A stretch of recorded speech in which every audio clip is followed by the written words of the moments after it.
नमस्कार दर्शकों। आज मैं उपस्थित हूँ चंद्रमा के छठे भाव में कैसे प्रभाव रहते हैं, उसके बारे में चर्चा को लेकर।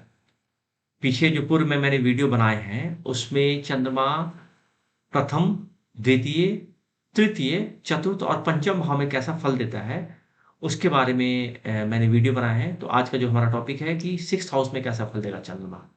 तो आगे बढ़ने से पहले मैं चाहूँगा कि सिक्स्थ हाउस के क्या-क्या कारकत्व हैं, ये चीज़ें मैं आपको बता दूँ, ताकि आप उनको कोरिलेट कर पाओ। उसके बाद मैं आपको चंद्रमा के बारे में बता दूँगा कि चंद्रमा के क्या कारकत्व हैं, और फिर हम चलेंगे आज के हमारे टॉपिक पर कि चंद्रमा छठे भाव में उपस्थित हो, विराजमान हो, तो वह कैसा फल देगा। तो अगर मैं सिक्स्थ हाउस की बात करूँ, तो लग्न से छठे भाव से हम बेसिकली जो कहते हैं रोग, रिपु, ऋण, इन सब चीज़ों का विचार करते हैं। तो अगर बीमारी का विचार करना है तब हम छठे भाव से करेंगे।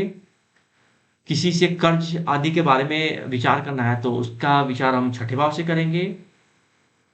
और शत्रु के बारे में विचार करना है तो उसका भी हम छठे भाव से ही करेंगे। उसके अलावा चिंता, भय, क्रोध, झगड़े, मुकदमे,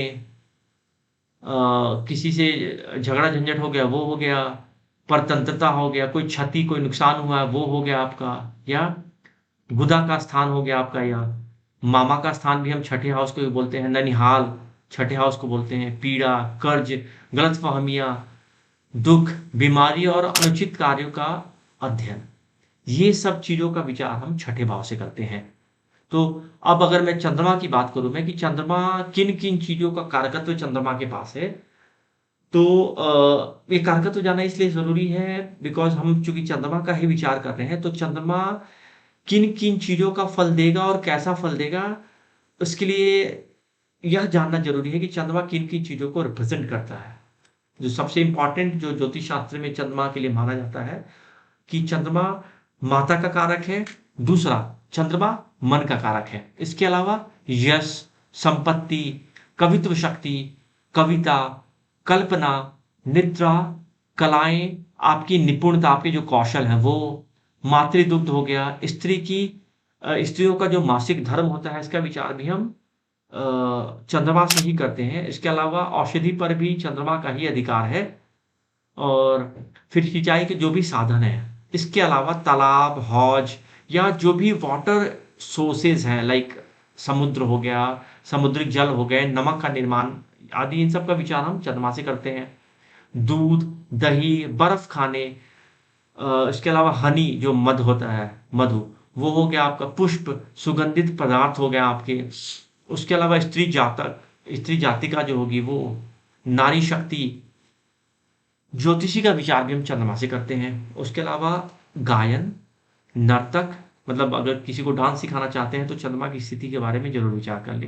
या किसी को गाना, किसी जातक को गाना सिखाना चाहते हैं, अपने बच्चों को गाना सिखाना चाहते हैं, तो चंद्रमा का विचार जरूरी हो जाता है। उसके अलावा शंख, श्रृंगार सामग्री, चांदी, मन की प्रसन्नता, मुख की सुंदरता, स्त्रियों का गर्भाधान, उसके अलावा स्त्री की गर्भ धारण क्षमता कितनी है, और क्षेत्र की दृष्टि, क्षेत्र की दृढ़ता भी कैसी है, इसका विचार भी हम चंद्रमा से करते हैं। क्षेत्र मतलब बेसिकली कोई भी फीमेल कितनी क्षमता रखती है गर्भ धारण की, उसका हम विचार को हम क्षेत्र स्फुट या क्षेत्र की दृढ़ता के रूप में समझ सकते हैं।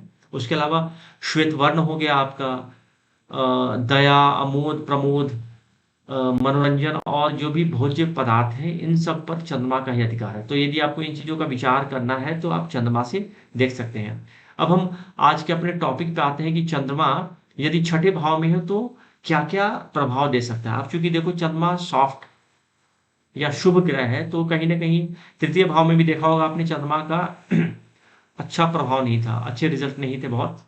वैसे ही थर्ड हाउस में भी चंद्रमा के बहुत अच्छे रिजल्ट की उम्मीद नहीं की जा सकती है। तो यदि चंद्रमा लग्न से छठे भाव में होता है तो जातक अधिक दरिद्र होता है। उसके अलावा 36 वर्ष की आयु में जातक किसी विधवा स्त्री का संगम प्राप्त करता है, तो कहीं न कहीं गलत प्रवृत्ति में भी इन्वॉल्व हो जाएगा वो। यदि छठी में स्थित होगा चंद्रमा तो पाप ग्रह अगर बैठे हों तो घोर पाप करने वाला भी ऐसा जातक होता है। यदि षष्ठ स्थान में चंद्रमा हो और चंद्रमा के साथ राहु या केतु हो तो जातक धनहीन भी होता है, वह घोर शत्रु से कलह करता है। उसके अलावा अ, उसके भाई बहन नहीं होते हैं, अथवा उनका अगर होंगे भी तो उनका सहयोग बहुत ज्यादा उनको नहीं मिल पाता है।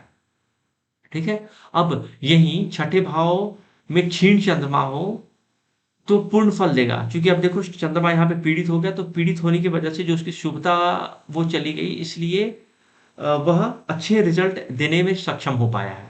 ठीक है। वैसे ही अगर शीन का चंद्रमा शुभ ग्रह से युक्त हो तो जातक बलवान तथा निरोग रहता है।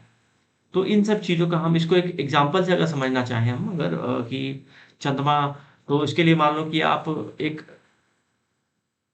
तुला लग्न की कुंडली बना लें हम।